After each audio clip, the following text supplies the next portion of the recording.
Hello and Shabbat Shalom to you. Happy Friday afternoon, leading into what we hope will be happy Friday evening into a wonderful and happy Shabbat. This week, we read about the fascinating Torah portion of Toldot, generations, generations that connect to Isaac and Rebekah, but ultimately lead us to the conversation about Jacob and Esau. And if you know the story of Jacob and Esau, it is complicated.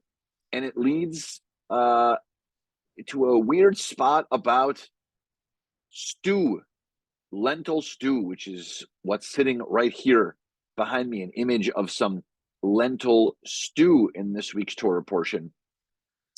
In fact, it's such an important, iconic part of the Torah portion that Henry David Thoreau actually mentions it in one of his texts.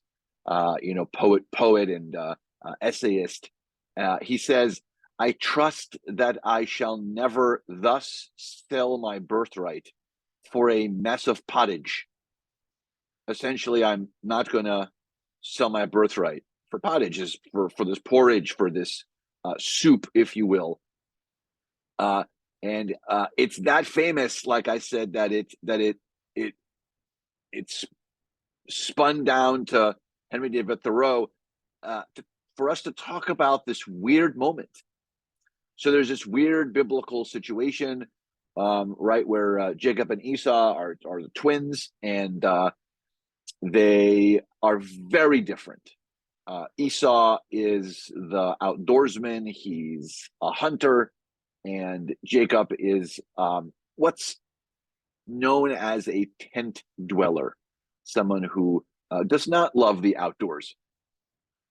And we get to this very strange conversation, and there's a lot of commentary about it. The most interesting commentary I'd like for us to think about is that the commentaries say it's a very weird and gap-filled, sparse section of the Torah.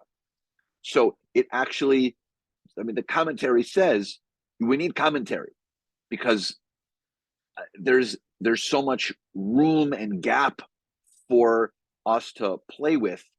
And so I want us to think about this on the Shabbat. There's this argument between the two of them because Esau's very hungry. He comes back from a hunt. And when he says to his brother, "I'm very hungry," it's Jacob who says, "Well, what's it to you?" Essentially, if you want to eat, I have food because I'm making food, but trade the birthright. So the commentary then says, why does Jacob want the birthright so badly, and why is Esau so easy to give it away? That's the weird point. And so I invite us to think about this. I invite us to think about this particular nuance on the Shabbat. Do we find that at some point, like Esav, was so famished that sometimes we make errors that or promises or decisions based on our physical needs, right? He was very hungry. This is the always joke: you shouldn't go grocery shopping when you're hungry, because then you get home and you realize, I didn't need all this particular food, but I was really hungry, so I was shopping and eating with my eyes, right? And the other is that why was Jacob so fascinated with the necessity of the birthright? Like, why was it so important to him that it was right on his mind? So that's what I would like for us to think about on the Shabbat, and then for us to be able to talk about that weird space between the two.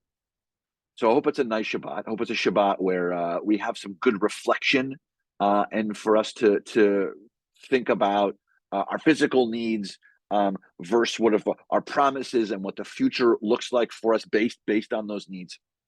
Services are soon. They are at 6:30. And then tomorrow morning at 8:30 will be our service and Torah study. Look forward to seeing you soon. Shabbat Shalom.